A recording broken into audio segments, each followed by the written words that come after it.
No programa de hoje vamos falar de doença celíaca, que afeta cerca de 100 mil pessoas em Portugal, falar com a autora do livro 100% sem glúten, vamos acompanhar uma mudança de visual com a Lúcia Piloto de Cabeleireiros e conhecer ainda a cantora e a atriz espanhola Inocence. O tema principal de hoje, a doença celíaca, atinge sobretudo mulheres e acaba por afetar não só o doente, mas também toda a família que tem de se adaptar às obrigações dietárias de quem tem esta doença autoimune, que se caracteriza por uma intolerância ao glúten crónica e permanente, substância presente em 4 cereais: o trigo, o centeio, cevada e aveia, o que pode dificultar e muito o simples ato de nos alimentarmos.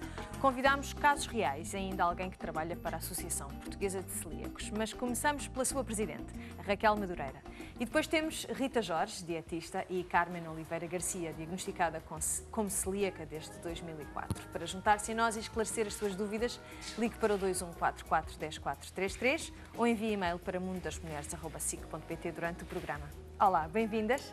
Olá. Então vamos começar exatamente pela presidente da Associação Portuguesa de Celíacos, a Raquel, que foi diagnosticada aos 19 anos. 19 anos, exatamente. Fui diagnosticada numa fase quase terminal. Ou era diagnosticada ou morria. E por isso a doença celíaca para mim veio-me salvar a vida. Para mim não tem qualquer problema, é uma situação que lido perfeitamente e foi uma mais-valia, porque senão... Porque a partir do momento em que soube o que era, pôde precaver-se. Exatamente, porque eliminar o glúten é complicado, mas se o conseguimos fazer, a vida é perfeitamente normal. E passei a ter uma vida normal, coisa que até aos 19 anos não conseguia. Tinha muitos episódios complicados, que ia recuperando até que foi esse final e que levou ao diagnóstico. Podemos explicar então às pessoas o que é que estamos a falar quando falamos de doença celíaca? Quando falamos de doença celíaca, como já referiu, falamos de uma intolerância crónica e permanente aos 4 cereais onde o glúten está presente e, para além do mais, é uma doença hereditária, genética, ou seja, normalmente quando aparece uma criança para trás já há alguém na família, mas que lá está, pode não estar diagnosticado, porque há muitos casos subdiagnosticados em Portugal, mas basicamente falamos de uma doença em que é complicado, mas por outro lado tem um tratamento muito simples. Muito simples, eu digo simples porque não requer medicamentos, não requer tratamentos muito drásticos, o que requer é retirar realmente o glúten da dieta. É tirar esses 4 cereais e todos os seus derivados ou alimentos que contenham, que se formos a ver são alimentos que fazem parte do nosso dia-a-dia. Estamos a falar de gelados, de chocolate, estamos a falar de molhos, temperos para os nossos pratos, estamos a falar de dificuldades em ir inclusive a restaurantes, inclusive até mesmo a ida ao supermercado torna-se complicado, ao final de algum tempo a pessoa acaba por se habituar, mas ao início é bastante complicado, mas lá está, é simplesmente fazer um tratamento, uma dieta sem glúten, não requer medicamentos, não requer nada, e a partir do momento que a pessoa realmente faz essa dieta, como a Raquel disse, torna-se uma pessoa saudável, coisa que até ao momento não o era, porque a pessoa tem sintomas, tem várias doenças associadas, porque estamos a falar de uma doença autoimune e que pode ter vários sintomas, pode atingir vários órgãos e que as pessoas não associam. E infelizmente também depois há médicos que não têm conhecimento da própria doença e torna-se difícil o diagnóstico e as pessoas têm episódios recorrentes, como aconteceu no caso da Raquel, até se conseguir chegar a um diagnóstico e realmente essa pessoa passar a ser uma pessoa saudável, porque um celíaco só é saudável quando é diagnosticado e quando cumpre a dieta, precisamente. Mas então lembra-se ao crescer de ter dificuldades com determinados alimentos? Recordo-me de odiar massa, de odiar pão. Não gostava, recordo-me de chorar no infantário, não sei se é possível ter essas memórias, mas eu recordo-me perfeitamente da sala de refeitório e chorar quando era massa e adorar puré, talvez a batata não tinha. E o próprio corpo eu acho que se defendia dessa situação. Eu não gostava dos alimentos com glúten, não era pessoa de comer bolos, de comer bolachas e se calhar por isso é que também fui conseguindo levar uma vida mais ou menos normal até aos 19 anos, sem nunca perder anos de escola. Porque instintivamente o seu corpo pedia coisas eu que gostava não tinham... de coisas saudáveis, eu gostava de frutas, de vegetais, de coisas saudáveis, que eu acho que é uma vantagem no celíaco, é que nós passamos a fazer uma alimentação saudável, enquanto que as outras pessoas vão levando uma vida em que podem não se alimentar corretamente, mas não sentem esses problemas, nós acabamos por ser obrigados a levar uma alimentação saudável, o que se calhar até nos faz ter uma vida mais saudável do que as outras pessoas. É raro encontrar um celíaco gordo, verdade, Siga? Em raro. Portugal ainda é mais raro. Se estivermos a falar, se calhar, de Itália, nós tivemos a eles têm experiência, muitos inclusive, substitutos. porque lá está, porque tem muito substituto, continuam a comer muito a massa, o pão, pronto.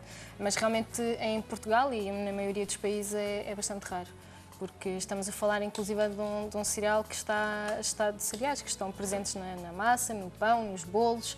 Se formos a ver um celíaco, tudo bem, infelizmente já temos vários substitutos, mas se a pessoa lá está a optar por fazer um estilo de vida mais saudável, acaba por realmente nunca chegar ao obeso, nem um pouco mais ou menos. Não. Normalmente são pessoas de peso adequado, ou ao início até pelo contrário, são pessoas com baixo peso, não é? Porque emagrecem. Tem grande dificuldade na absorção dos nutrientes, deve ser muito difícil. É muito difícil porque lá está, é uma lesão a nível intestinal, logo diminui a absorção dos nutrientes, o que leva a pessoa realmente a ter uma perda de peso muito drástica. Mas pronto, felizmente já há substitutos, mas obesos não. Não, é muito raro. É difícil.